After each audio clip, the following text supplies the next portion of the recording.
So I think we can call the meeting to order, and we can begin the recorded session for the meeting.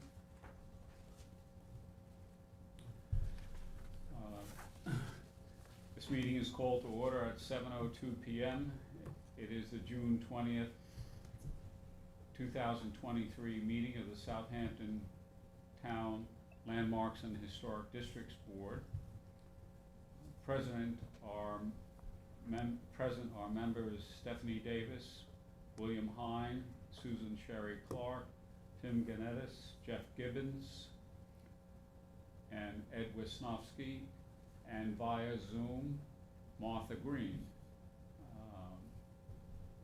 Martha, can you hear us? Okay. This meeting is being conducted under town and New York State law providing for in-person and remote participation.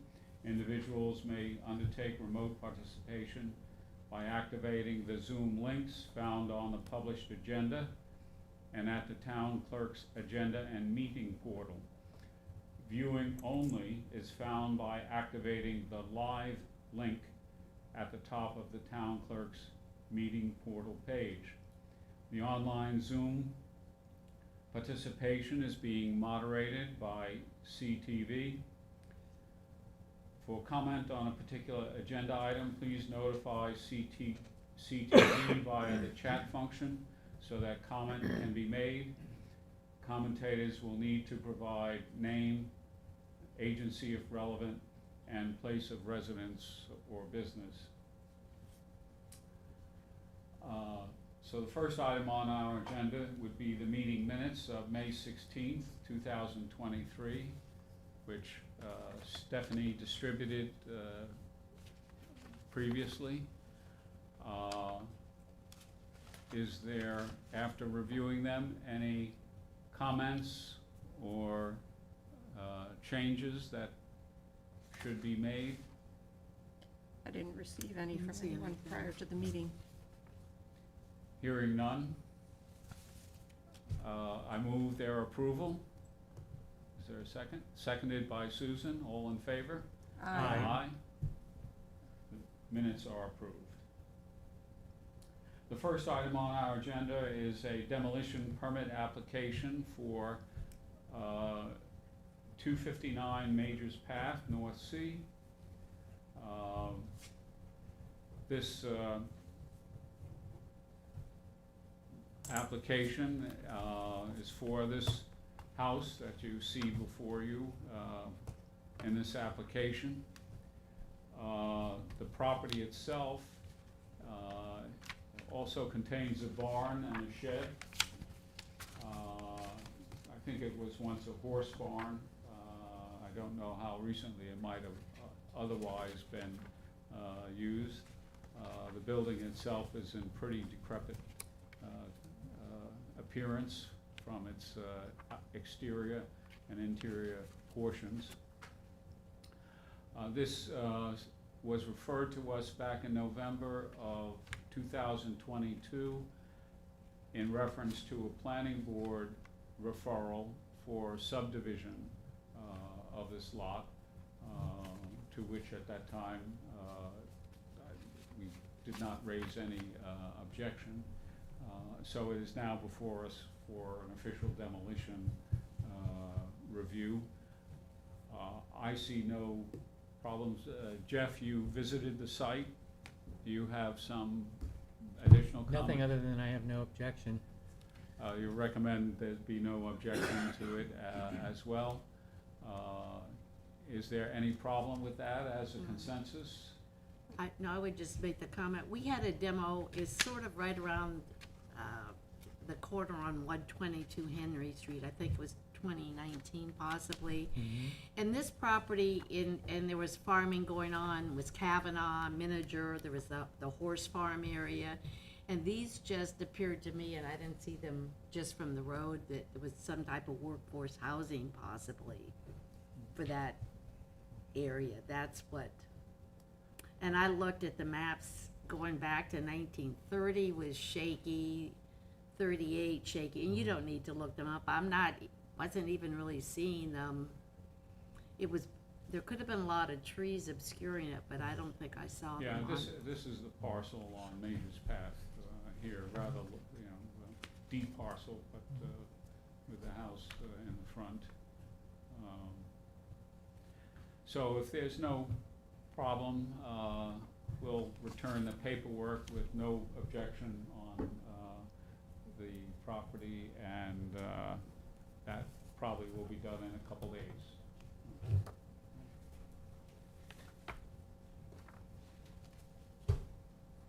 And that will get forwarded to the building department. Well, you wanna forward the approval? Yeah. Doesn't the building department get a copy of that? Yes, Yeah. it gets cleared, hopefully all through the bureaucracy. No, why done that, I've done this 6 months ago. Because I've been 4 years at this now.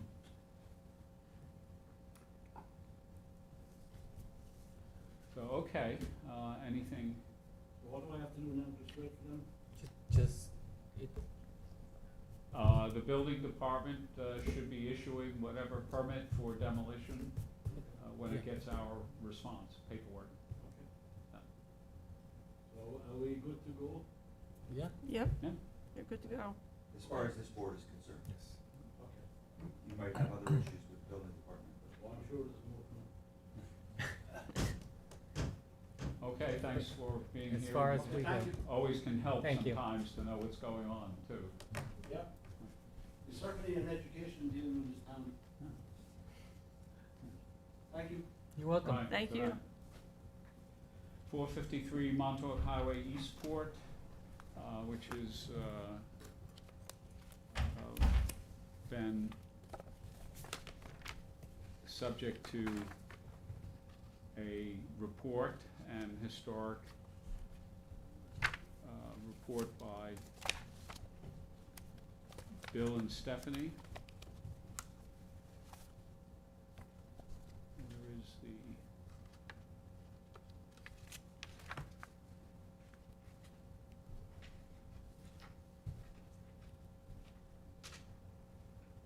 Okay, so this is a construction application. A number of years ago, they removed the porch floor and the framing to the porch. They then replaced the framing, but for years, they never put back the floor. So there's a piece of plywood between the front steps and the door to get you across it. There is no floor in the porch. For a long time, there was yellow construction tape on there of, caution. Keep you away from. Yeah, but it's been sitting that way for a number of years. They took out the original posts. The original posts were turned with decorative brackets at the top. I'm not sure whether it's original or not. In the AKRF photo and whatnot, they show a short wall with the posts sort of sitting on top of it. But even if you look at the detail, it doesn't look like the post is really finished at the bottom. It looks like they built the wall up and around the encased posts. it. Yeah, Yeah, so I'm not sure whether to recommend putting the wall back because we have a history of it in the photo, or that it should go right back to turn posts from floor to header with the brackets. We don't have any photos of the earlier, just the posts, so we're not sure. The other part of the application is for 3 sections of 6-foot-high fence. The front fence and the sort of side fence. So in this one, the fence to the right is headed towards the rear yard.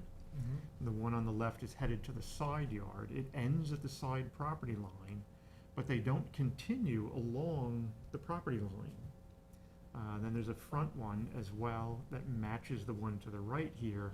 The one in between is the odd one. They're all 6 feet high, so they require a building permit.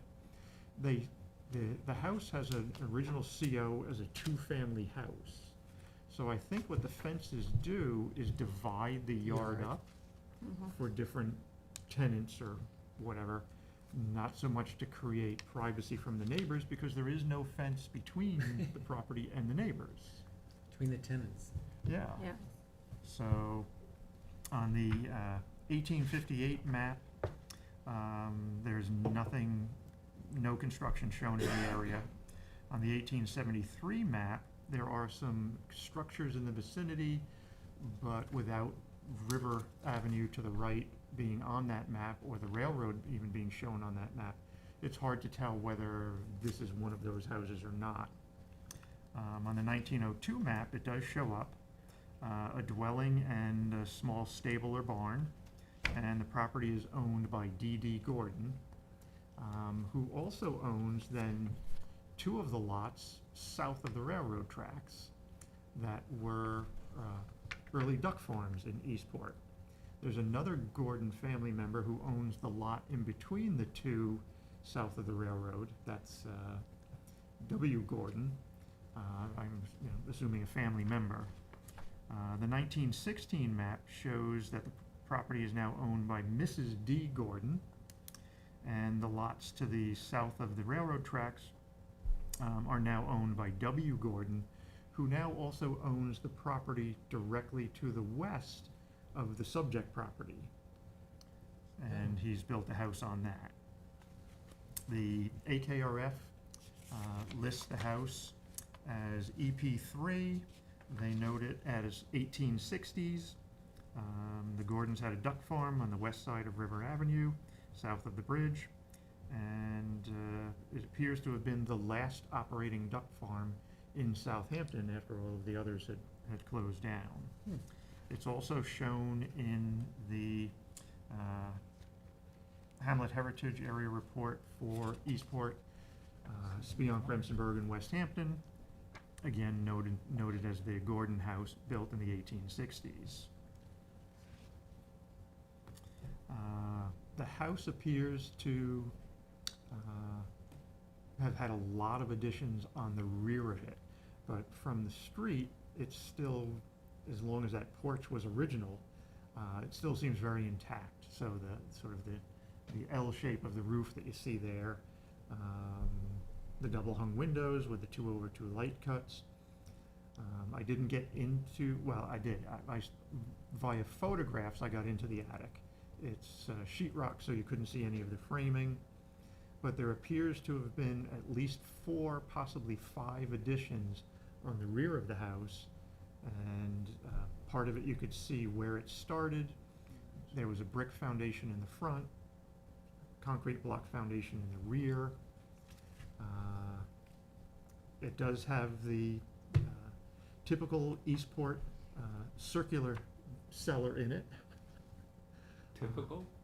Yeah, it seems like a lot of these older houses have these round circular brick cellars. I had one in Southampton Village. Yeah. Did you? Okay.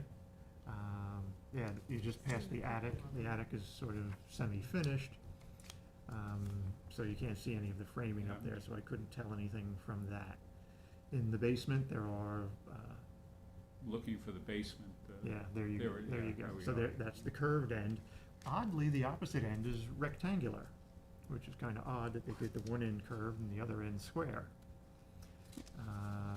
It's also peculiar that the brick is wide face showing, Yeah, where typically it's the narrow face. because Yeah. mine was the narrow face. Mm-hmm.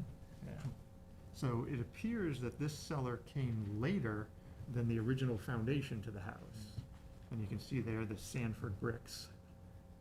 Is that a known brick of, Well, I Googled that, and in this area, the Sanford brick was available in the late 20s.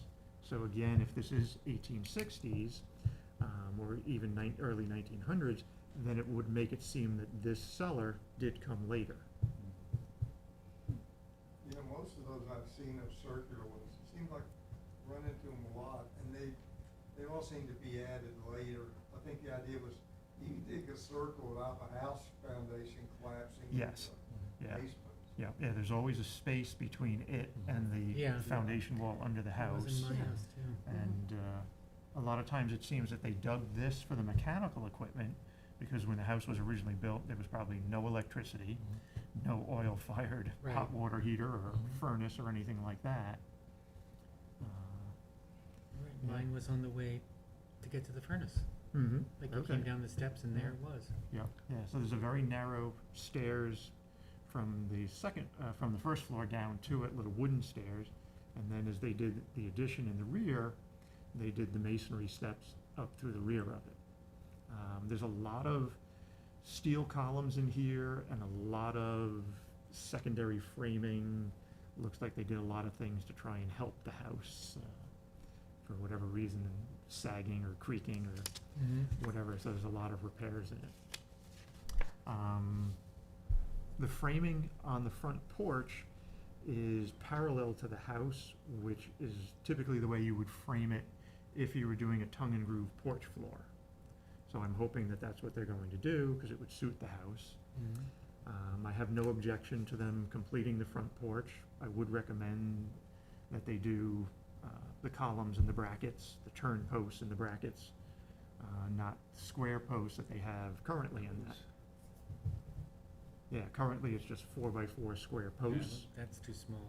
Yeah. They've got That toothpicks. compared to the original picture there. Yes, there you can Yeah. see that they're turned, they're Right. round, and they've got brackets at the top of them, so I would hope that they would, try and emulate that detail. Yeah, I don't think that leaving out that wall is gonna be a loss. No, I think the wall came later, but Yeah. I have no real proof of it. But it may have been something they did just to reduce some of the noise from the street. I was gonna Because say. it is it's right light. right on Montauk Highway in the corner of River Avenue. So I had no objection to the porch work, partially underway. The fences don't detract from the house, so I didn't have an objection to those. They don't really connect to the house. There's no real gates in them or anything like that. You just sort of walk around the ends. So again, they're already there. I had no objection to them either. Comments from other board members?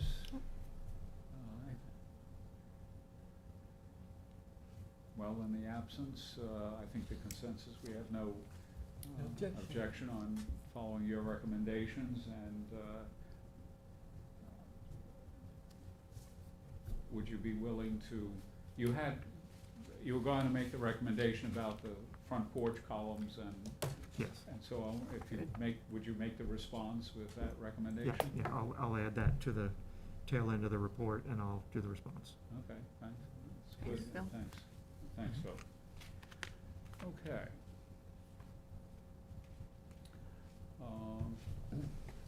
Next is 2395 Montauk Highway,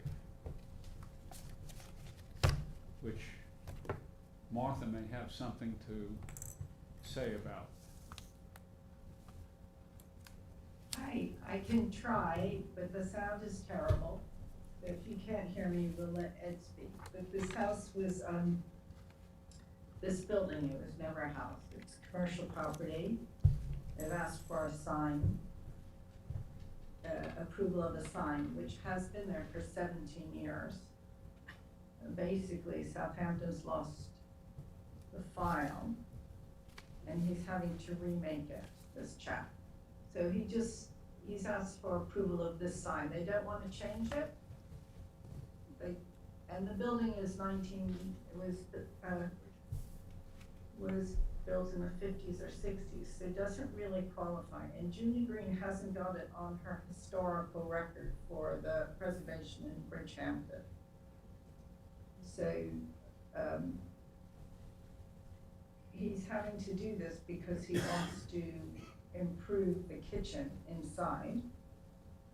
And in order to do that, he has to get everything, to get the C of O, as it is. So, if it's all right with all of you, we could approve what's been there for 17 years, so he can move forward to the planning, if that's okay.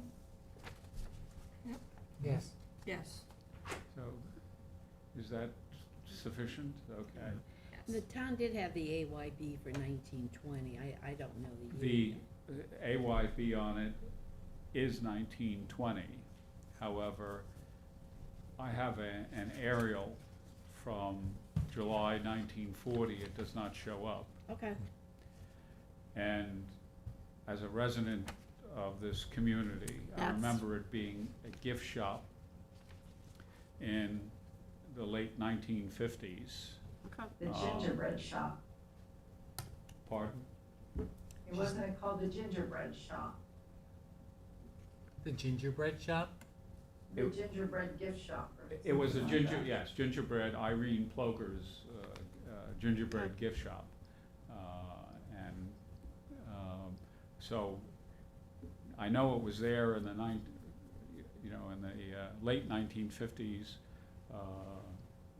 and probably a little bit earlier than that, but it doesn't show on Good, the thank you, that's aerial of helpful. 1940, and the 1947 aerial, we don't have those aerials in any files that would give more of a window when it might have arrived there. I don't think it was moved as a building. That would have come from someplace else, but, that's, I was a trust your- teenager I trust your in those knowledge. years when I remember it was a gift shop, so I wasn't paying great attention. So anyway, there's no objection to the sign, and thank you, Exactly. Martha, for all the attention given to it. So, No problem. okay, so I'll, unless you want to make a try at the paperwork, Sure, I'll have a go. Thank okay, we'll talk about it, but, Yes, I'll send it to you tomorrow or first. so to get you in the paperwork mill. Thank you. Okay, 2173 Montauk Highway.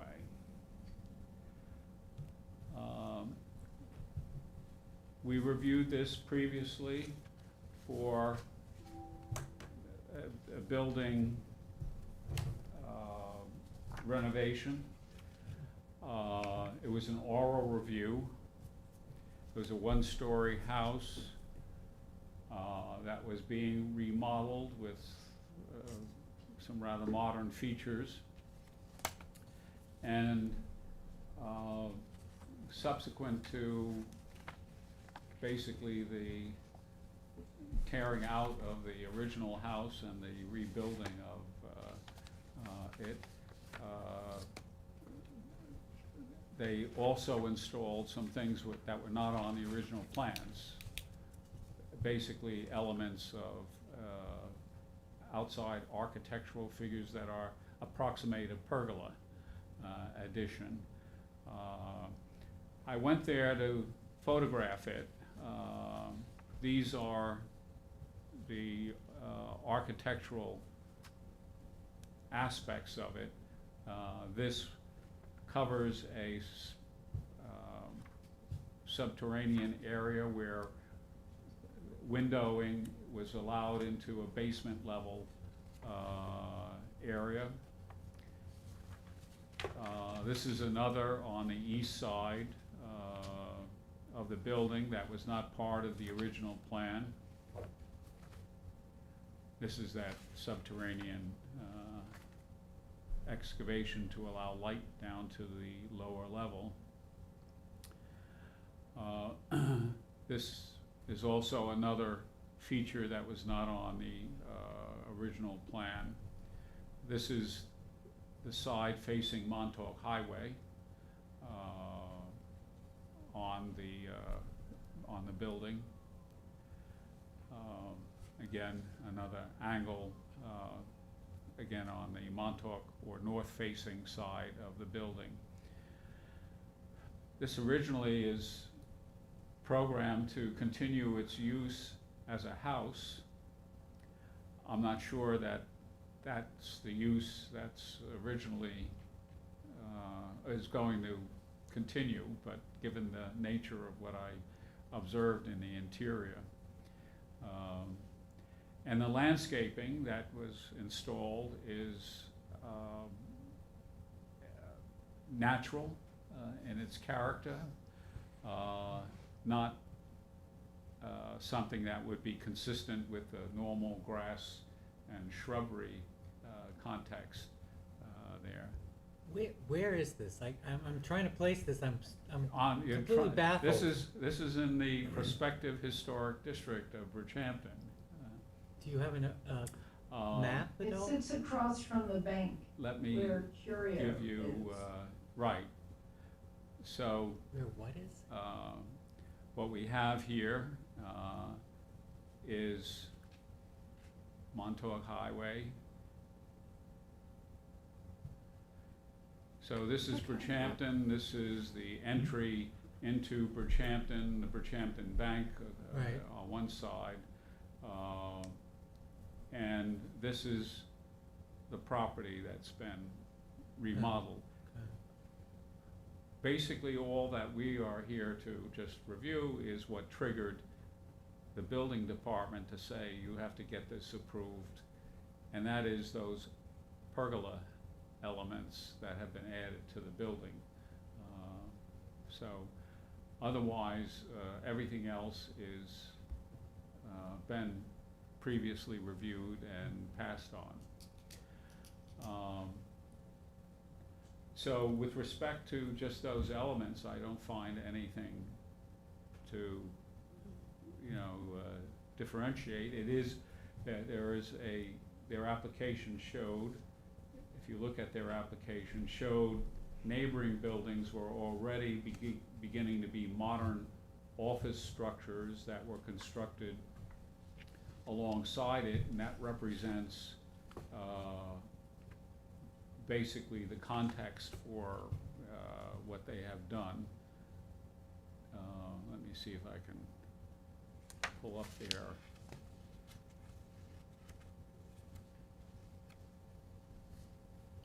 Someplace here they had the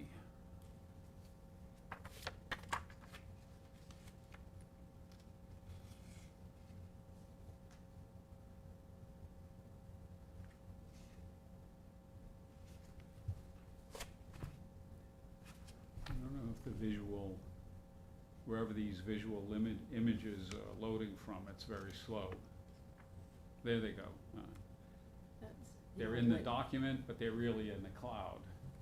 Okay. And, but that's the house beforehand that was altered.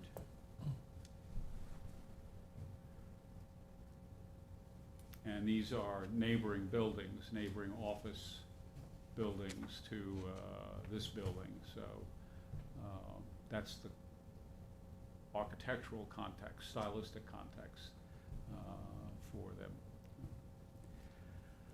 So I recommend no objection, and if there's no other comment about it. My only I'll- comment is that I personally want to go back and I want to just for myself look at the original application, because what I'm seeing isn't what I remember exactly. So for my own self-knowledge and learning, I need to go back and take a look at that, but I have no objection. Okay. So, this is also, this house or the previous building has an ambiguous date of origin. The site was the site of an African-American family for several generations, going back to 1860 or so.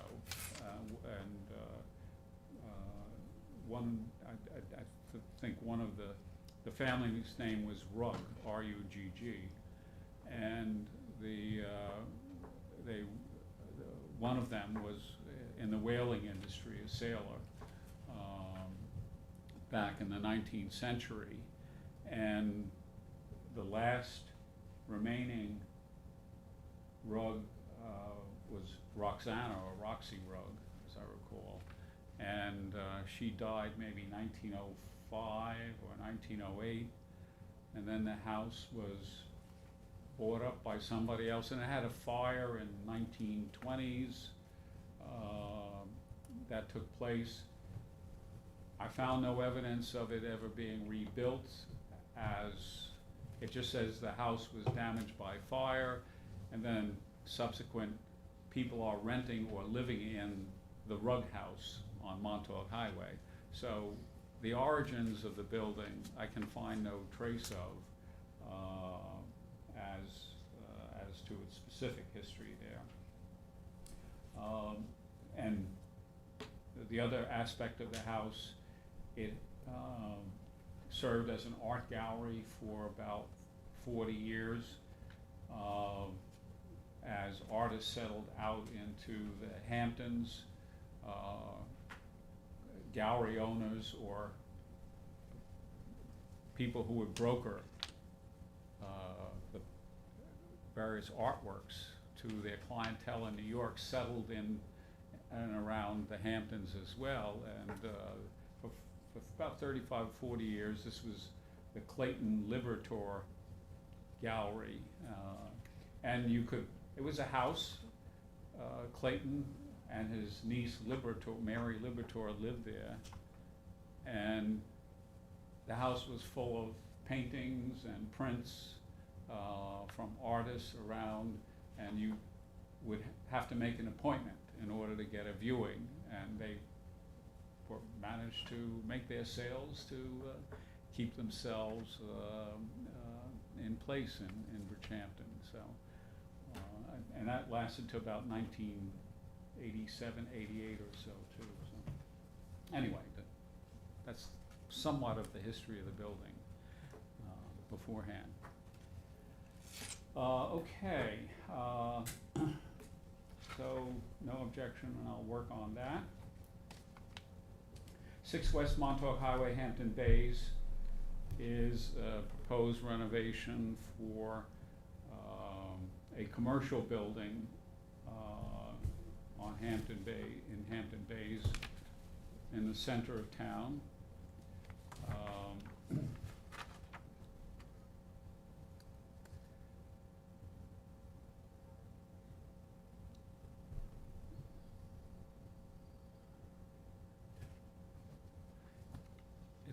The building has some identification in the Hampton Bays Historical Report because of its unique architecture.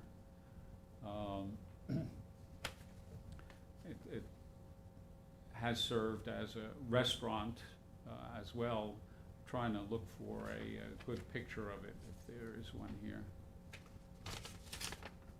I think it's the last photo in the application.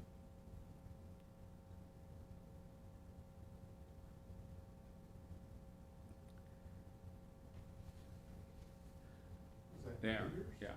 Gators? Yeah, Gators, yep. Yeah. So the building has been remodeled somewhat over the years, when is uncertain, but mostly what is being proposed is interior alterations to remove an elevated floor for what is the Gators restaurant side, and then to also break through on the right side of the building in order to provide for a bakery in that building.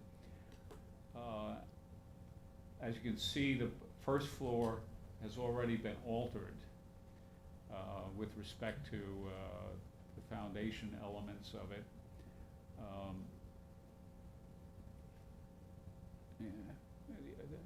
This window obviously is different from this window on the first level. What the Hampton Bays Heritage Report identified it as a building of interesting architecture, but with a loss of integrity.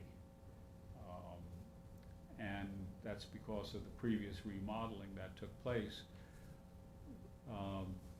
It is an interesting building. I don't know, do you have any familiarity with it? No, I Stephanie? don't, but I was looking through the application, and it really doesn't look like any of this is going to change the exterior appearance. It looks like all the work that's proposed is interior. I would imagine they're probably gonna lose that canopy thing over the entranceway at some point. But I didn't see any of that you know, in the application. Right. Everything looked to be interior. You know, originally it was, I think it was built around 1926 or so for a prominent businessman in the plumbing and contracting business in Hampton Bays. And I suspect from my reading of the historic newspapers, he lived upstairs with his family originally, and then, you know, as time went on, the building changed ownership and changed functions there. I didn't have any concerns about what they proposed in their application for what is almost all interior rearrangements there. So we have any kind of, okay, yeah. Objection. You don't wanna recommend some sort of consistent awning design for the whole front instead of different designs for different uses? Well, there was nothing proposed in the application that I saw really to comment on with respect to that.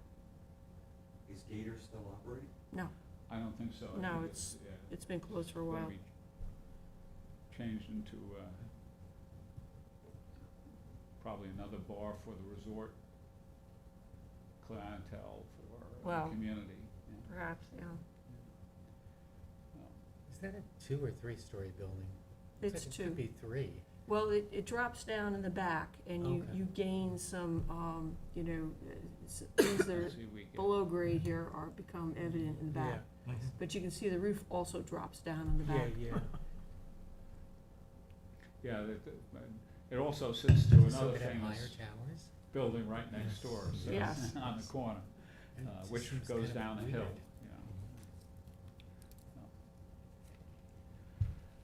you know. Okay, all right, so I'll do the paperwork on that as well. 151 South Country Road, Remsenburg, was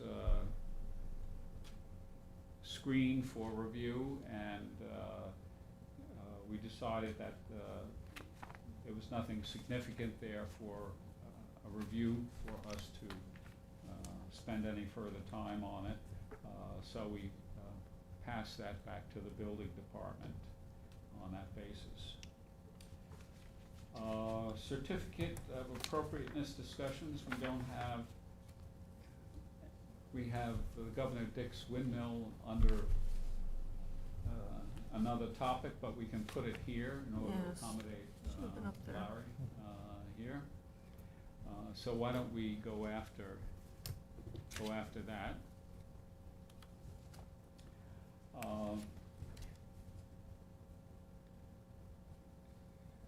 We received the application with respect to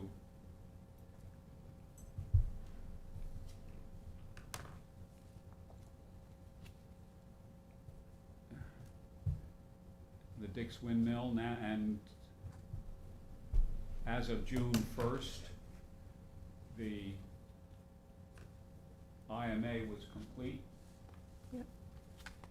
And the designation of a landmark is complete. And so we have an application to go ahead. At our May 16th meeting, we had a very powerful presentation of information from the representatives of West Hampton Village. And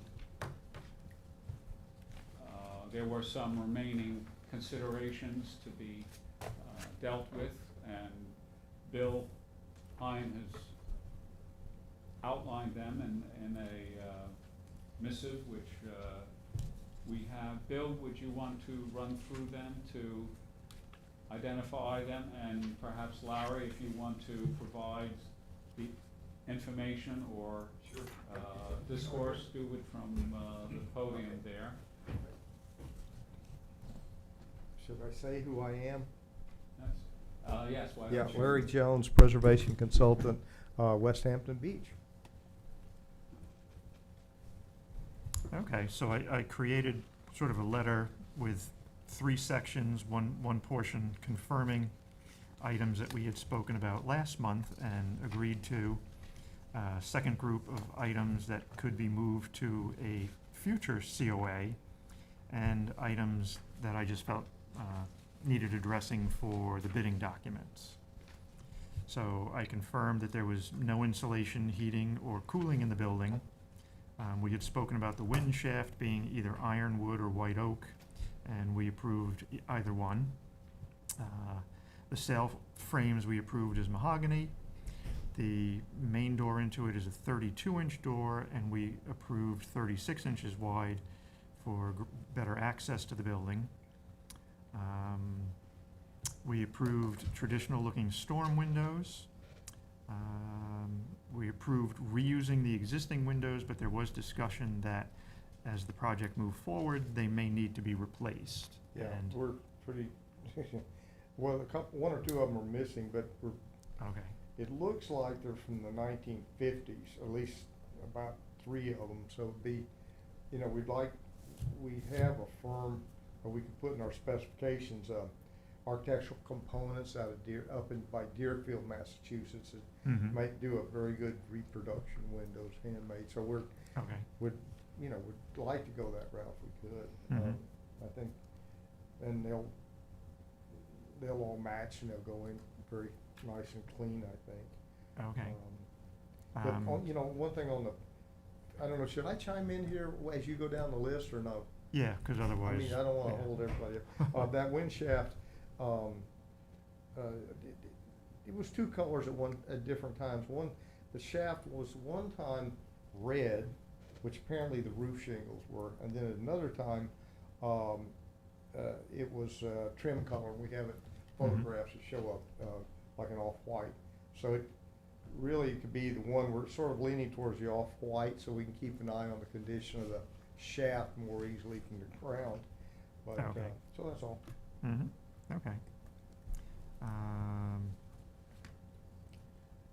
We had looked at the colors last time. I did note on here that we had approved of the colors of the roofing, the siding, and the sail frame. I didn't have the color chart, so I noted that we needed the colors for windows, doors, shutters, and trim. But having looked at this now, I realize that they're there, so there's no questions on that. We had talked about perhaps the shutters being operable, so we approved that. Yep. We approved the brick for the foundation, whether it's an entire brick, sort of a 3.5-inch brick, or a sliced sort of a veneer face. Either That- one we approved. Let's see, I have the brick size of 7 3/4 by 2 1/4 by 3 1/2. Mhm. It's red. I kept a handful of bricks, or a stack of bricks, and wash them off and maybe tie the colors into Benjamin Moore color chart or something that would Mhm. give an idea, I guess. Okay. And, so we could do that. Mhm. Okay, we had discussed the locust posts that are supported on sonotube concrete forms and approved that. Yeah, and we have on that, we'd leave the bark on the wood, on the locust, and wouldn't put a finish on the locust. Just Okay. a log, really. Mhm. So, Okay. I did notice in the specs that they had called out a black locust. Yep. Yep. We had approved of the yellow cedar shingle siding. I didn't find an exposure for that, so 5 1/2. 5.5 inches, Yeah. okay. It's just short exposure for walls. And it's the same exposure up on the roof for the small steam Mhm. bench shingles. So Okay. they went with that throughout. It did seem to make, I believe it makes the shingles last a bit longer. And we keep finding, even as recently as yesterday, it was very common with these shingles to shave the face of them that's exposed to weather or sand them. And I found I was reading through some policy history, and they called out shaving them smooth. And when I used to work in Utah, I heard the exact same thing. They felt like it made the shingles last longer, the finish stay on longer, if you shave the surfaces, or basically draw knifed them, or they were Mhm. slick, or used a hand plane on them. But anyway, I just tossed that in there. Uh-huh, okay. We also approved that the sailcloth was a reproduction sailcloth, not canvas. It would be in the sock style design. We approved steaming the Alaskan yellow cedar roof shingles to obtain the curves. You just answered my question about the 5.5-inch exposure on that too. We're not for sure that we're not gonna have to nail those shingles down. Those shingles that are on it we've got the dimensions of where those nails are placed, but they're placed on the butt end and exposed to weather. And let's say there may be a 1/2 inch in and an inch up. Mhm. And there's and these are little narrow shingles. And so I'm accustomed to doing steam bent shingles, and we've had projects that use those, but we never have had problems with them lifting from, not holding their curve. But we'd like not to have to face nail those shingles if we could get away with it. Yeah. So I just Okay. toss that out. Yep. We approved the use of a drip irrigation system. We approved that the sail frames would have a northwest facing orientation, facing the traffic circle. We had approved of the sail frames being resized so that they provide at least an 8-foot head height as they come around above the ground. We approved the removal of one unoriginal exterior door location. And I got that in the wrong column. I've got the ADA compliant ramp requiring review. Unfortunately, I've got that under confirmations, but that should have been under the next section of to be reviewed in future COAs. So we needed information on the ramp. Last month, we had spoken that there is a rooster, wind vane. I started to bring that rooster this very evening, sit it in that chair right there. I found it Rhinebeck Antique Show a couple of weekends ago. Good architectural antiques at that show every year. Anyway, got the rooster. It's a dead ringer for the one that was there. It's full body, soldered copper. Probably made by Fisk, pretty famous in both Boston and New York, Fisk Ironworks. So it's a big rooster. It's about 23 inches wide, 27 inches tall. It's getting ready to go in the mail because what we got was a rooster, but that's all we got. We don't have we know what the wind vane looked like. It had an arrow underneath it. And rooster, these early roosters, which are different from the later roosters, had cast, almost look like hands, but they're cast out of brass as opposed to being pressed metal that you see in some of these later ones. So we scarfed that up, and I found a fellow up in Vermont that builds these wind vanes and makes these cast parts and everything. So anyway, that'll probably go in the mail tomorrow to them, and that rooster was, or what we're wanting to do. I can't tell you what the finish was on it. We want to go leaf the rooster. We want to go leaf the spear point of the arrow and the tail feathers. See what else? There's 3 balls. There's a little ball at the top, and then there's the directional, east and west. Then there's a bigger ball underneath. And then where it gets tricky, because it's different for this windmill than it is for other applications for stuff like this, is that we had a ball exactly 8 inches made out of pressed metal that's just above the roof, and there's pressed metal is all rusted out that sort of swooped down on top of the round roof. And we have the pieces that at the basement of the Historical Society, and we're going to try and get this fellow to supply us with that base piece and the 8-inch ball. Apparently it's not unusual to them at all. So we would propose then to go leaf those 3 balls. And we had the good fortune of a lady Liz Max is in our Historical Society donated a bunch of gold leaf. Now, I don't know if we have enough to do the work, but she used to do decorative tin painting, toll, they don't like that term, but toll painting, and had this gold leaf left. So we'll see how far we can get with that. So Okay. then we propose the rest of it, including the shaft. What else is there? mainly just a shaft. Oh, the arms that hold the north-south arrows, that those would be painted, a gloss black. Mhm. So, that's all for that. Okay. So we also said that we would, in a future COA, look at the lightning protection system. Yeah, we're gonna have three, the wind vane becomes a lightning rod with, we wanna run the cable interior instead of outerior, so we Mhm. don't stain the building. Yep, So it'll have that okay. woven cable, and that becomes lightning rod, and then we'll put two air terminals, which are little spear-looking things, on top of the two dormers, the front and rear dormer, little Mhm. short ones.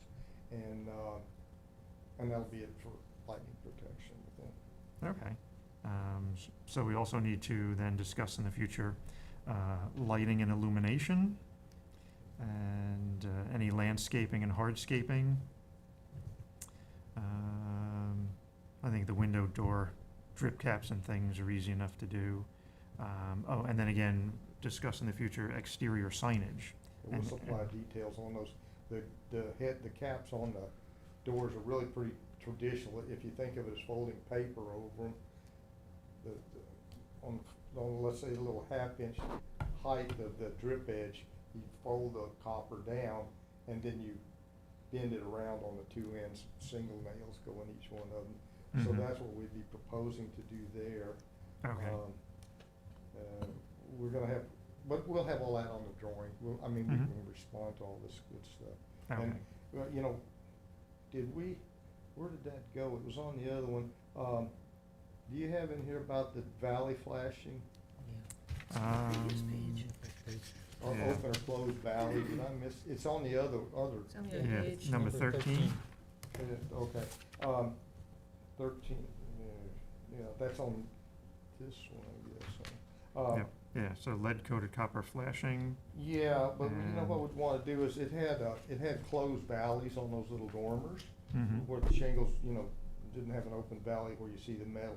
So we would propose to put that back in, and we'll try and do a little routine with the step flashing on the side of the dormers where they, where that metal's not so visible. Mhm. The shingles overlap it more. And one thing we wanted to mention, I think, I gotta check the drawings, but those dormers have shingles obviously on the gable roofs of the dormer. They also, in one of the photographs I was looking at, have shingles in the little gable ends. And they're not very big, not really big, but they also on the side walls were shingled. Mhm. So they're shingled pretty good. And one thing they tended to do on that paint finish, if it was red or if the roof was black, I mean, it had evidence of both those paint jobs at one time or another. They painted everything. They painted the dormer, the face of the dormers, the roof, the conical roof of the wind vane, the windmill. So it was, and then even at one point, even the shaft was the same color, the wind shaft. Mhm. So I don't know if that was just easier for them to do or what, but, so, just wanted Yeah. to throw that in there. Okay. There were a couple of items that I addressed as far as, I didn't see them on the bidding documents. Sort of how the connection details work and the cross, there is a detail, using a Simpson strong tie HDU8, but it wasn't shown on the cross section, so I wasn't sure if that was at every level, and I wasn't Okay. sure if it was at just the 8 sort of corners of the octagon, Yeah, yeah. or whether it was all of the different I'm gonna try members. and work, we have a very good structural engineer, and I wanna try and work with them to eliminate as many of these Simpson strong ties as we can, and go with 3/16 by 1.5 inch steel, painted, prime painted, and to make heavy duty straps, Mhm. not the galvanized. There's nothing really wrong with them, except that we're gonna have a lot of them. We want every cut to have those things. In some cases, those anchors or straps will end up being on 3 sides of a piece of wood, like the shoot and arrow sides plus Mhm. the sloping side of some of those braces. And Okay. I'm gonna, if he agrees with it, which is, you know, it's his call, but we'll have, Liberty Iron Works make them and stamp them and Mhm. put the holes in them. And we're Okay. just ready to go up and go ahead, he could go ahead and prime them for us. Mhm. And, they're heavy duty, and then we could paint those, we could paint them out the color of the wood. I mean, you could paint them black, but everybody does that. I mean, you know what, they Yeah. always want to paint the hardware black and everything else something other color. But I think we'd like to have them go away, so we'll. Yeah, as they're not original, it'd be nice if they No, disappeared. Yeah. Yeah. And then Okay. on the first and second levels, the beadboard covers all that stuff up. Mhm. Now, on the exterior, if you were to get down and look under to where the brickwork is around the foundation, I had photographs of that. They did run those straps. As a matter of fact, almost the same dimension as I just mentioned, like a 1/4 inch by 1.5. That's the kind of straps they use, 18 inches long. They made them a stirrup, and they would sit like coming up the foundation. It'd come up and go right up and go right into the wood with like Mhm. lag bolts. And so originally you would have seen those strips of iron. But what's cool about them is, one, they're iron, they only rust so much, they don't ever rust through, or they hardly ever do. And some of those are actually reusable, but they cut them and we had to take the Yep. building out. But, so anyway, Okay. we want every cut strengthened to death, because I'm not holding a lot of faith in Simpson's strong ties for this kind of application, where it's a little different with, you know, when a building is cut, it's a whole different kind of an issue. So we'll see Yes. what he says. You know, we may be using Simpson's strong ties, but if we do, we'll paint them. So, Okay, yeah. Okay, so there's usually sort of a continuous load path from ridge to foundation of Simpson strong ties in a current house, yeah. and Well, we can do that. Hopefully we If can- need to, I mean, we buy the rolls of the stuff. and yeah, run it out. right, you can just buy it in coil strap and cut off lengths of it. Yeah, But well, it's nice, it- as long as it's good and strong, that's all my only concern. The darn thing withstood a 38 hurricane, I'd sure like for it to withstand another one. Yeah. Okay, so then I had, was questioning what the subflooring was, and I noticed in the specs, it just calls out 7/8 inch subflooring, being that you'll probably see this from the underside of the floors. Didn't think, definitely OSB or particle board, something wouldn't be suitable. Hopefully it would be Yeah, it a could be. tongue and groove plank or something. We don't really have to have that 7/8 inch subfloor, but as long as the building's not having any HVAC, felt maybe the heavier the better. you Mhm. know, Yeah.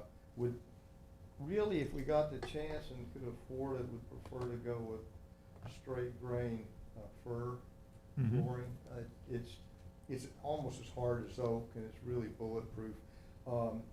What was in there was like yellow pine TNG, and there was two different Mhm. sizes from, I'm sure, different periods.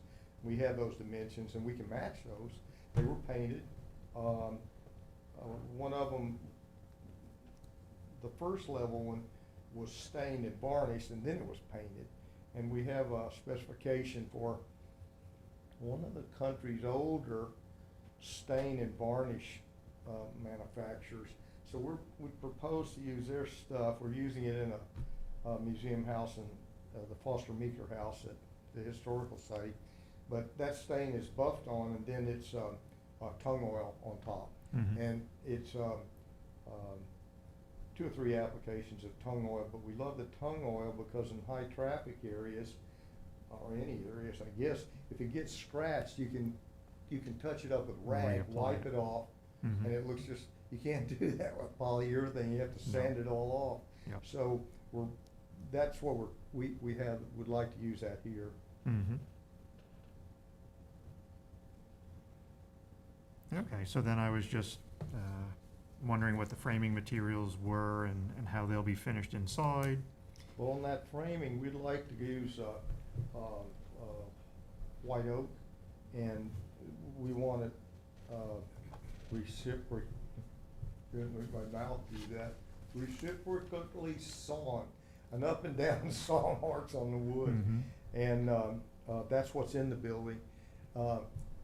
We like the oak because we don't have to, typically in these buildings, we'd like to put a date on new wood so that people know when new was installed versus antique. But in instances like this, we go with the oak, and we put it in, we don't paint it, we don't stain it, it just weathers, and it darkens rather rapidly, it oxidizes.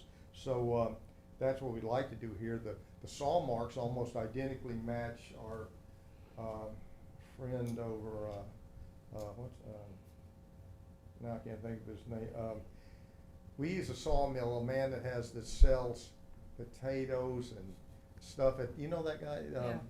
Ed Thompson Ed Thompson. Senior, but it's called Duffy Farms. Yeah, and so he's got a German, diesel-powered sawmill that's a portable one, but it's a large one. And he cuts us timbers for projects where we want to get that reciprocal stuff. So, we're happy with it, and the oak's bulletproof. I mean, it's, good stuff. Okay. So the last thing I had noted was, at the last meeting, we had discussed that there's some sort of a vertical access, Yeah, whether we're it be a still working ladder on or a that. stair.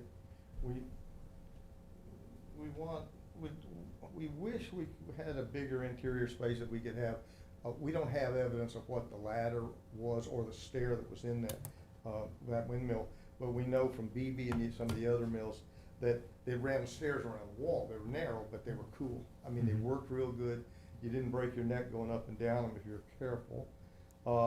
In this case, it looks like we're gonna need to use a stair ladder, not a ladder, but, flat treads you step on that's, because people, if the windmill's gonna run or work or whatever, you're gonna have to go up and down a lot to do mechanical things and stuff.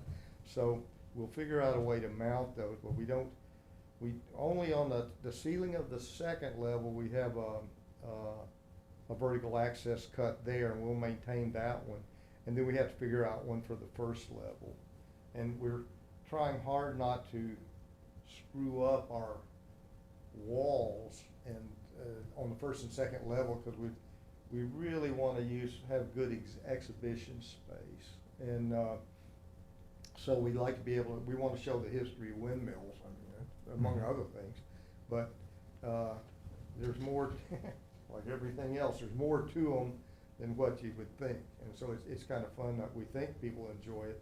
I'm a little concerned about maybe we need to put in, since we don't have any HVAC, maybe we put in a ceiling fan on the first level to move air. A little concerned about stuff rusting. But,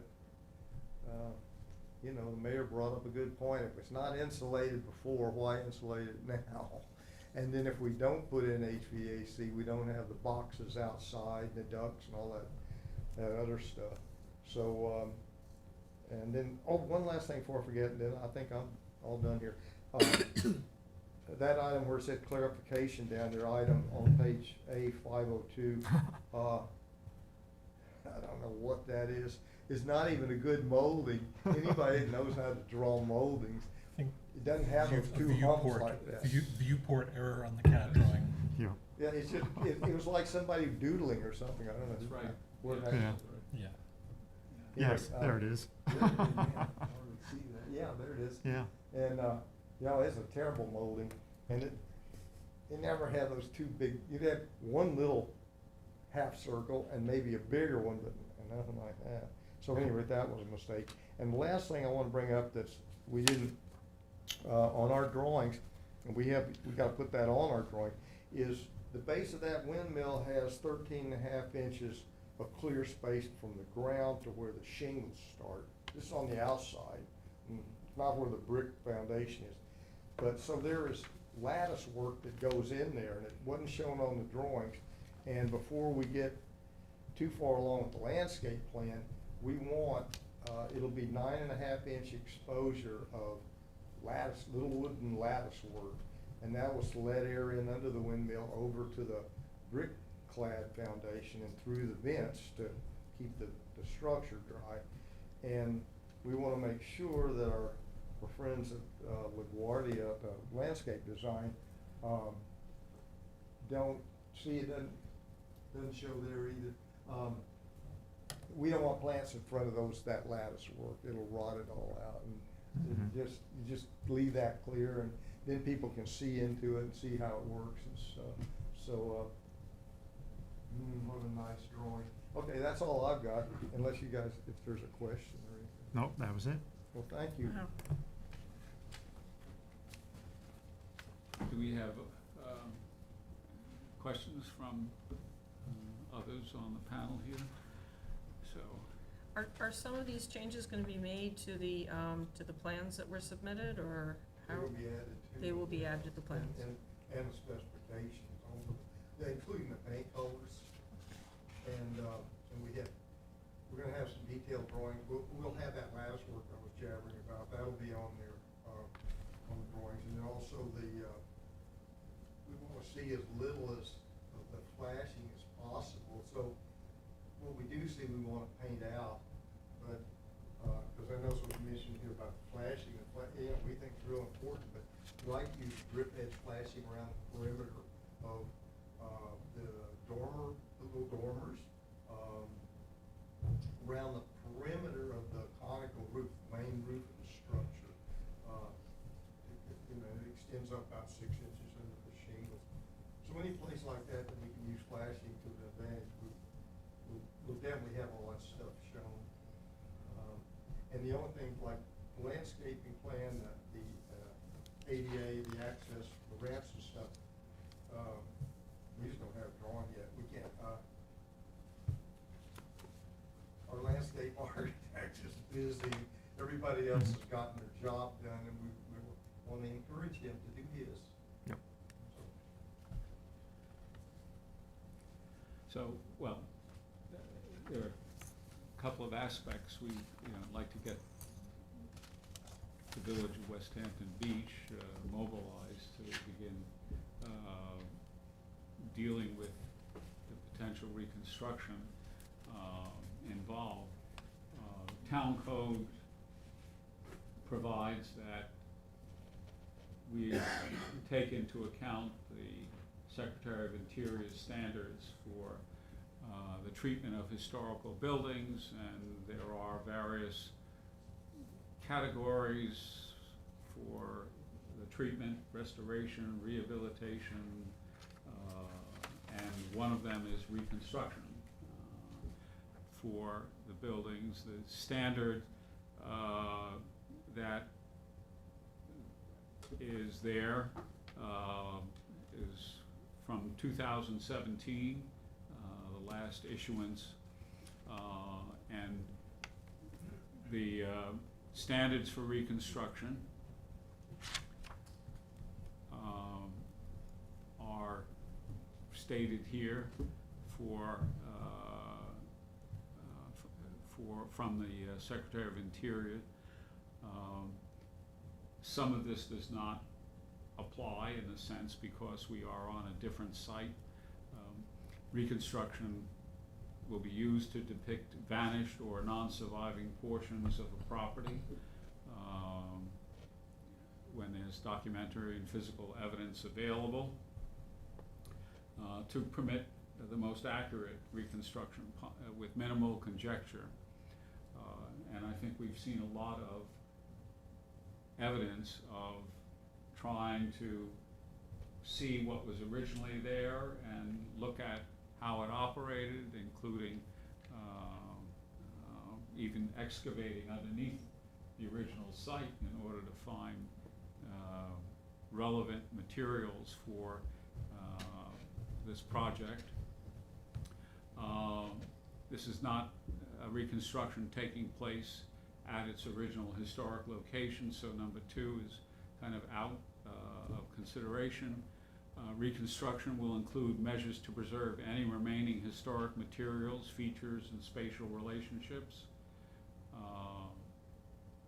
My opinion, and it's open for board discussion as to, I think that's been done here, that the historic materials are pretty much in place and have been preserved. and the features of the windmill as well. And an attempt for missing elements with respect to the duplication of historic features. There's not very much that's being duplicated. Much of it is original in character. Shafts may be duplicated, but not much else. And not introducing conjectures into the designs for the reconstruction. And a requirement that a reconstruction will be clearly identified as a contemporary or recreation. Whether that appears on the sign or on the building would be something that probably would be required Did we talk about the signs? for approval. Pardon? We'll have the drawings for the signs, for review, of course. Yeah, I'm sure there's nothing in place at this point in time for the sign design. That's kind of the second tier of things that. Well, that was one question that came up with the mayor, actually, I had met with her before I came over here, was, she was curious as to whether everything had to get put to bed to rest, because she's quite anxious to get these drawings completed and the specifications and get it out to bid. And she said, yes, is there some of these things that, could be put down the road like that you would approve, like, oh, I didn't know, so it sounds like that you can do that to some degree. Yeah, Well, it's, we did a sign approval a couple months ago for the Rogers House in Bridgehampton, which was done way long ago, so. We've done other multiple COAs for buildings such as this that were being reconstructed. The Fordham Mill in Spionk comes to mind. As they proceeded, we approved a COA for the, initial work, and then as things got changed or added or whatever, we issued additional COAs. Right. So could this COA identify those aspects that will be reviewed further on? I That's think the your intent. report kind of did that, Bill. You said, Yes. the lighting plans we'll review later, the signage. That's part of the resolution. Yeah. Yeah. We didn't understand when we were looking at it earlier today that that's what that meant, that could be reviewed later. And, cause she's starting to wring her hands, because we're never gonna get this project off the drawing board, telling us we gotta speed up. Yeah, well, I think the issue here, though, is if you put something out to bid, and, you get bids in, and that's what's gonna be constructed, if we haven't issued a COA for it yet, that can be a problem, because it Sure. might be something we don't approve. So it would be really nice to have a COA issued for everything that's in your bid specs at this time, with the understanding that other things like That's what I'm signage accustomed to working on come most in. projects, is having all this stuff. When you go out to bid, be able to, there it is. Yep. And we don't have to, because we got some good, signage is gonna be real important for this building.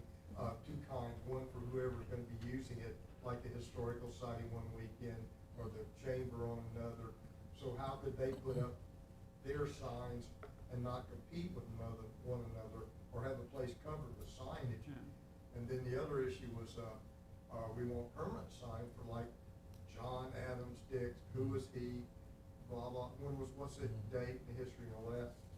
And those, we'd like to do period signage with gold leaf lettering, black small ground, like obsidian glass that's sprinkled into it. That's a, Well, if we can we wait on a discussion of the sign styles and content, so we can, sure, of course, we'll be discussing it again.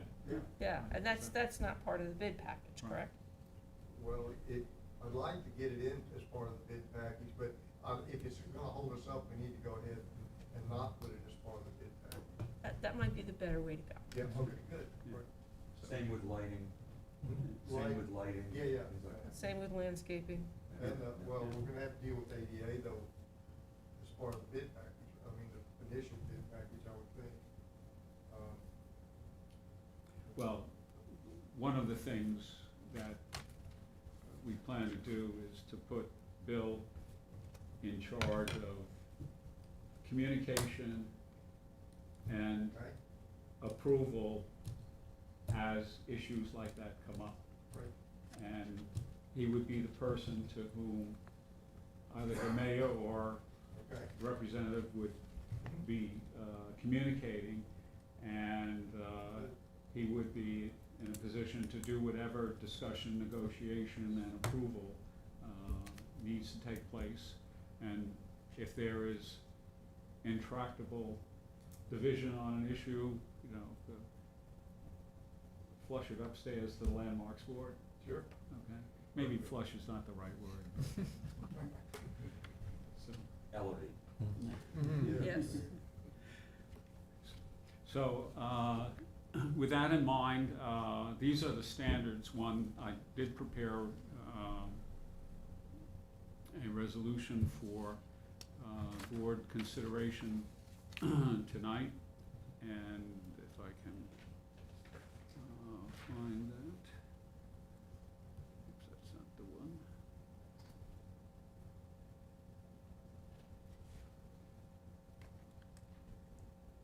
Yes, this is it. Okay.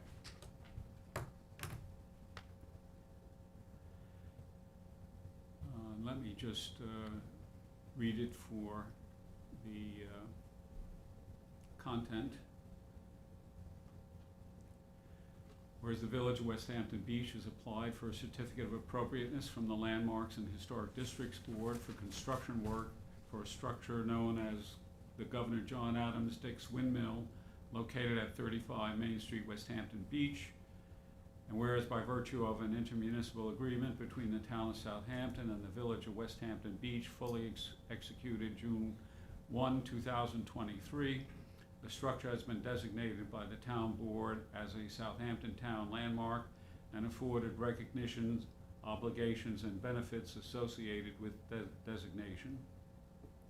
And whereas the construction work will preserve a structure representative of West Hampton Beach history and water pump architecture and technology while providing for adaptive reuse as village icon, park attraction, and education center on windmill and water use technology and history.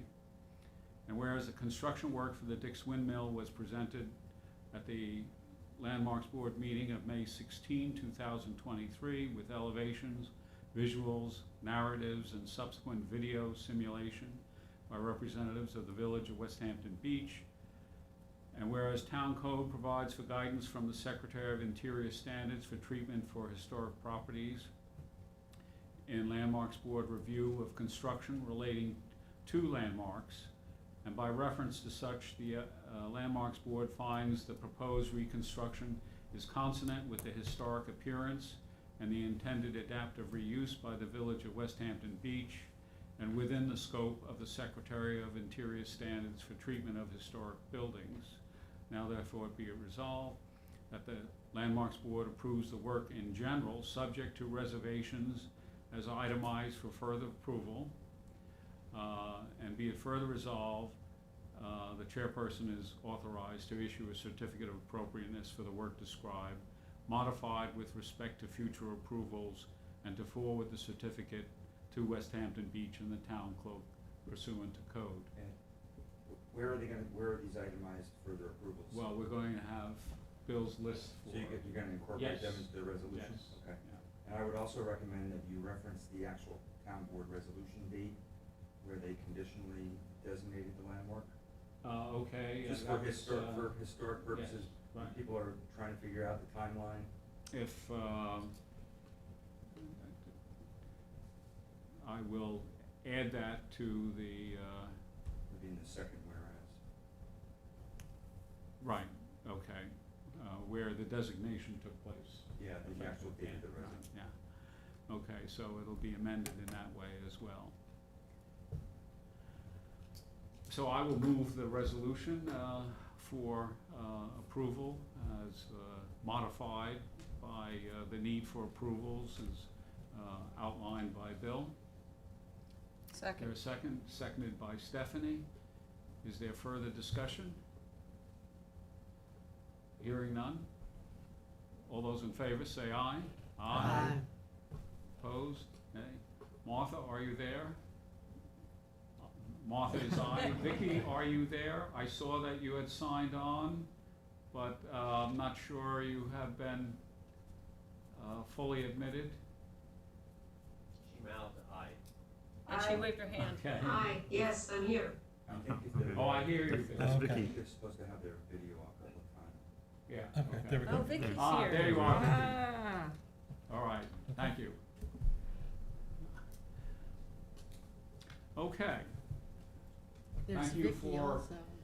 the coming on short notice to address the issues that popped up on our radar late. We certainly want to thank all of you all for your help. This is a lot of work, and a lot of folks in the village, the mayor's done an extraordinary job. Our mayor has done an extraordinary job roping in all these people. I never in my life would have thought 3 architects, landscape architect, and all these other folks, including structural, would come together and work on something like this, and cooperate with each other without getting in fistfights every day. And it's come out great, and it'll be it's going to be great for this community. That windmill, we're happy to be able to save it. It's not a big building, but it's important, we think. So we want to see. We hope we see it easier to get more buildings landmarked in our village.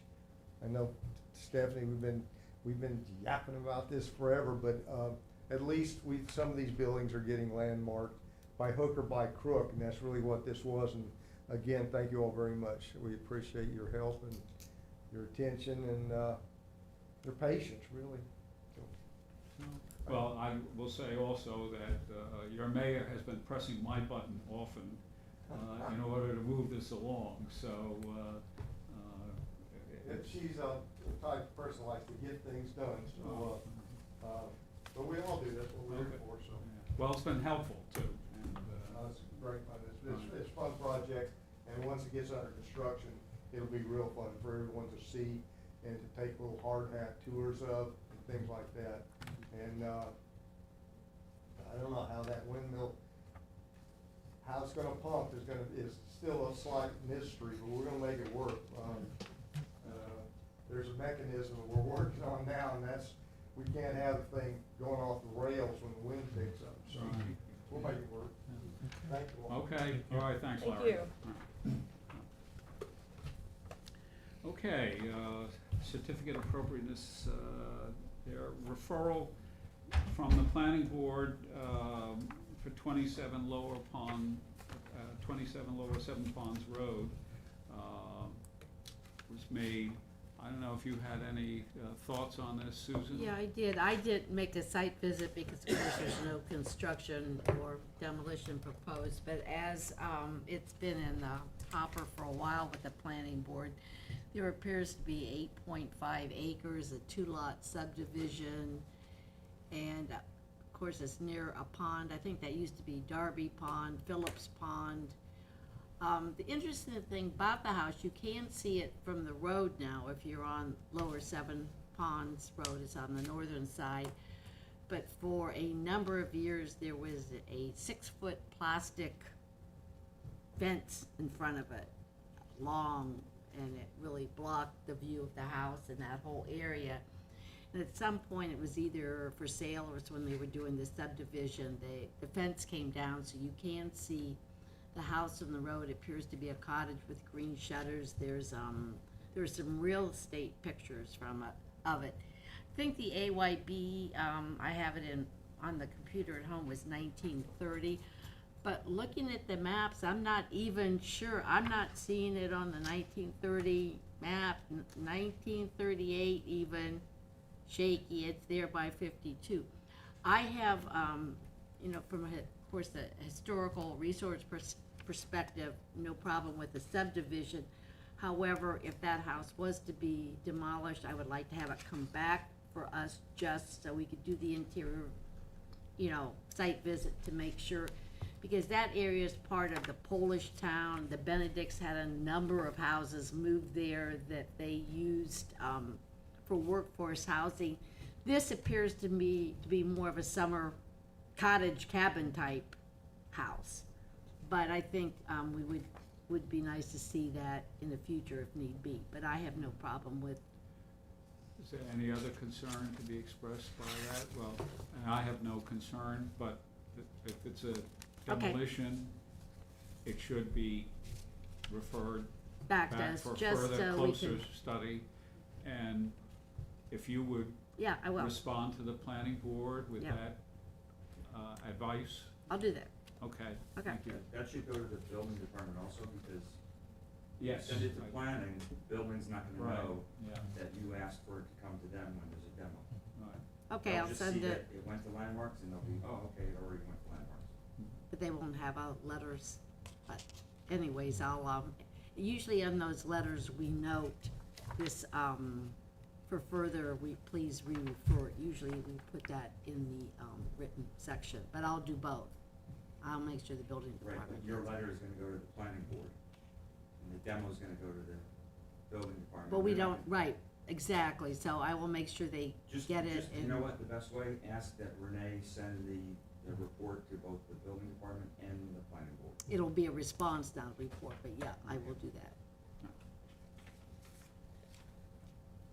Cause there have been a few where you said that, and the building said, oh, you already went to landmarks, and the demo permit got issued.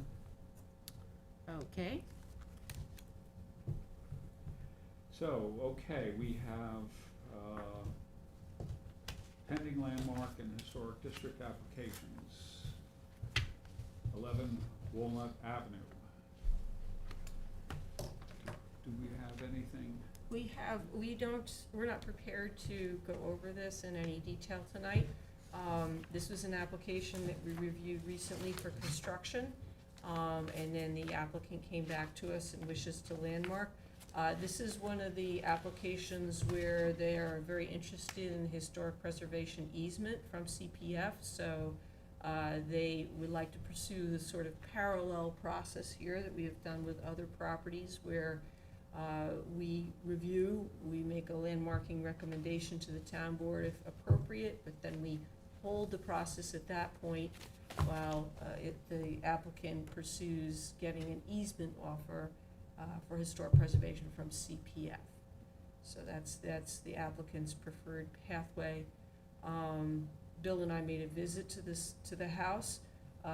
We were able to see the interior and particularly the attic and the basement, which helped inform some of our understanding of the history of the house. It was very useful. We also got some information from the owner about the prior owners, which turn out to be Phillips family members. These are people who probably descended from Moses Phillips, one of the original settlers of the East Quogue area, back in I think it was the early 1700s. So I think there's an interesting family history here, both a recent family history and then the prior history that we reported on in response to the prior construction application. So we are expecting to have a report circulated, a more complete report circulated before the next meeting, at which time we will consider the application. And I think the applicant will be here at that point. Okay. 76 Main Street, West Hampton Beach, the Performing Arts Center. The IMA is, the intermunicipal agreement is practically complete, but not complete, but practically, very close, according to Kelly. The liaison from the town attorney's office. 149 South Country Road. This is, anything? Sorry. Oh. I'm sorry. I'm the executive director of the Performing Arts Center, and I'm also the applicant, and this is the first I'm hearing about the IMA. Can you just? Why don't you just, if Sure. you want to address the group, name and ID. Sure. Hi, everyone. My name is Julianne Penzaboon. I'm the Executive Director of the West Hampton Beach Performing Arts Center. And I submitted the application, and we received note that we couldn't proceed because of the lack of a mechanism to landmark in West Hampton Beach Village. So an IMA has started. I haven't been notified about that, so I just want to know what's going on. Yeah, well, it's an IMA is between the village of West Hampton Beach Right. and the town to enable this board, the Landmarks Board, to review and provide certificate of appropriateness and to also landmark the property. Great. So it's what the agreement that's needed to make this process possible. Great. We had done a preliminary review months ago Mhm. and expressed a favorable approach to it, while a lot of these process legalities were being worked out between the village and the town. And you obviously saw one product Right. of it tonight with the Dick's Windmill, Yeah. and the Performing Arts Center would be a second one that would take place. And we would do a little bit differently than we did with the Dick's Windmill, which we did a lot of preliminary, conditional type actions Mhm. prior to an intermunicipal agreement being done, and not exactly the easiest process to go through. So I had expressed the opinion that if the intermunicipal agreement is almost done, then we will undertake the discussion and vote on the landmark application. And that might be done at the next meeting for all we know, given what was reported today. Great. Okay. Thank you. Thank you very much for your consideration. Okay, well, and thank you for showing up and My inquiring. pleasure. Yes, no problem. Thank you. Right.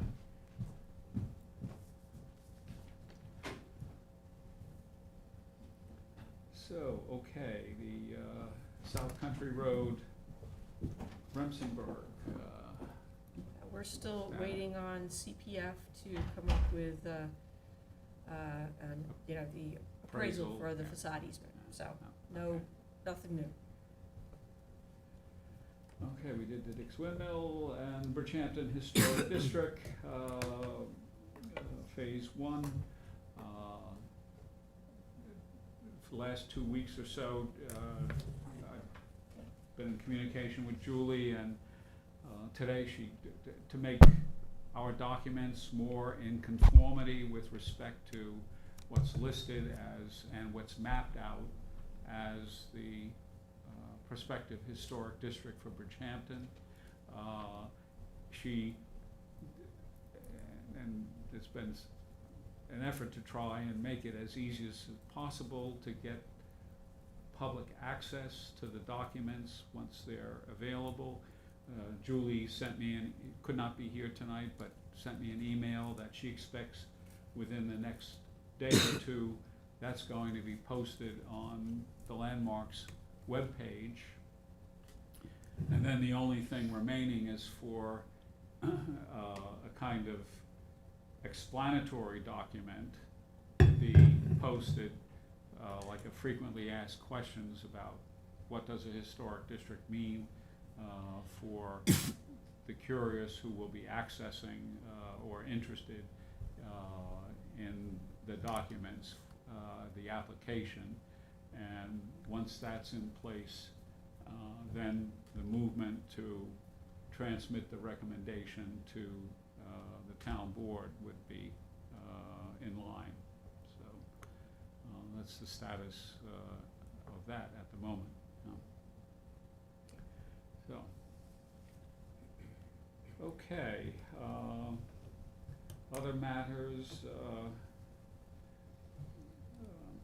I don't think Martha has anything new, or if she's here on the Stony Brook Southampton campus, but there was an interesting development for Stony Brook University. 2 weeks ago,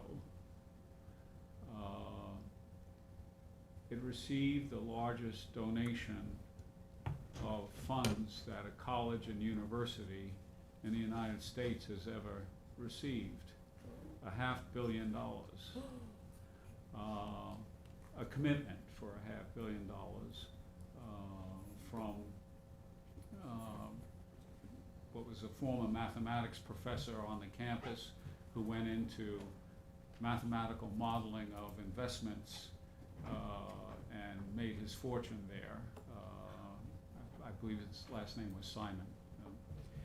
And so there's money in the bank for the Southampton campus of Stony Brook University with respect to historic building and historic building preservation, including that mansion. So I will speak to Martha about whether or not communication with the campus administration might be undertaken, given the recognition that there is in fact some funding that's going to be there that's other than state provided funding for the operations. So there is that. I don't know if Vicki has any comments on certified local government status, activity. Okay, nothing to catch up there. There was a communication for some webinar that was circulated from New York State. I don't know if it got to everybody, but I did see that. Is there any other business to bring before ourselves tonight? Susan? I just had it'd be a quick question, and David might be able to catch us up. I happened to be in Hampton Bays a month or so ago, and I mistakenly pulled in front of the L.S. Squires senior house to turn around and noticed, of course, its condition. And I hadn't even intentionally planned to go there, and very shortly after that, I read in the newspaper, I believe, that the town board rescinded the former agreement they had. Could you explain that? That's what I know. They were turning their property over to CPF with the intention of restoring it. Okay. That's what I read is the intent, but I wasn't sure if I was just reading what I wanted to hear. Right. A lot of the promises under the stewardship agreement never came about from the stewards, and the town board has taken action. Right, because I think it looked 2 to 3 years more deteriorated than the last time we talked about it, so that's good to hear that. So is that already been done then? It's officially? I don't know if the reso's been done, do you know The it? resolution is passed, yeah. Yeah. To transfer it to CPF. I think that was in the resolution. Okay. Yeah. Thank you, that's the only thing I had. So there would have to be COAs issued for any work that they're doing.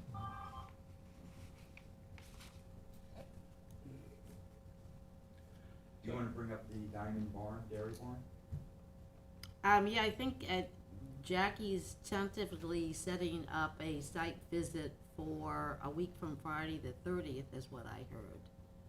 So I haven't heard anything,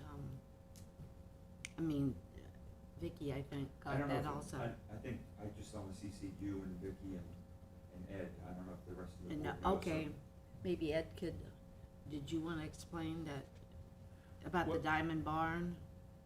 The Diamond Barn is, which you've often referred to. Right. On.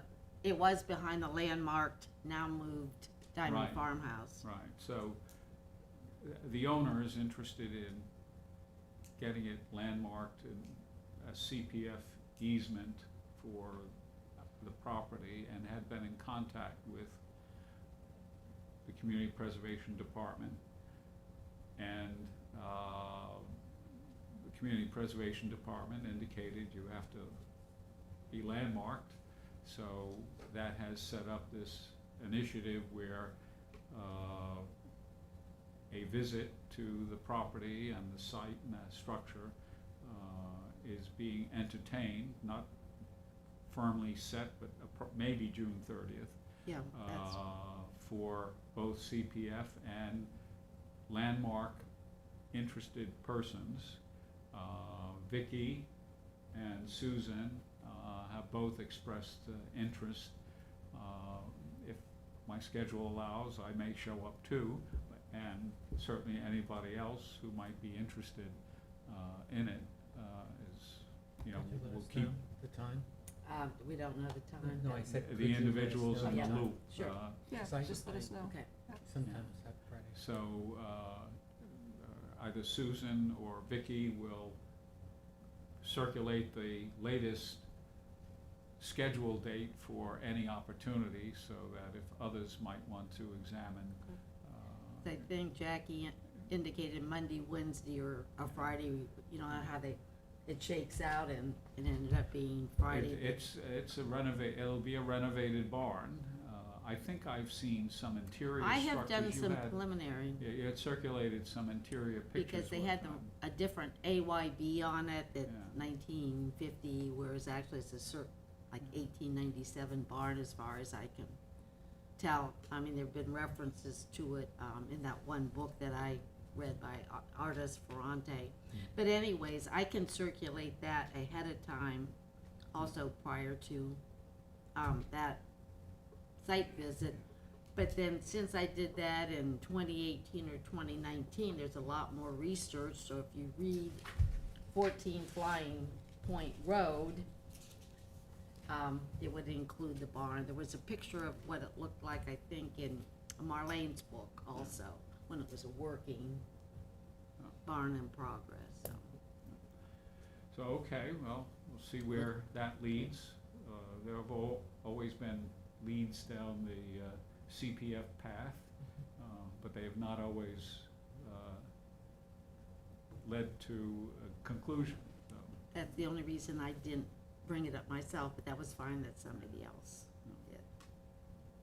is there I didn't anything wanna else jinx to it. be thought about? If nothing, the meeting is adjourned at 8:44 p.m. Thank you.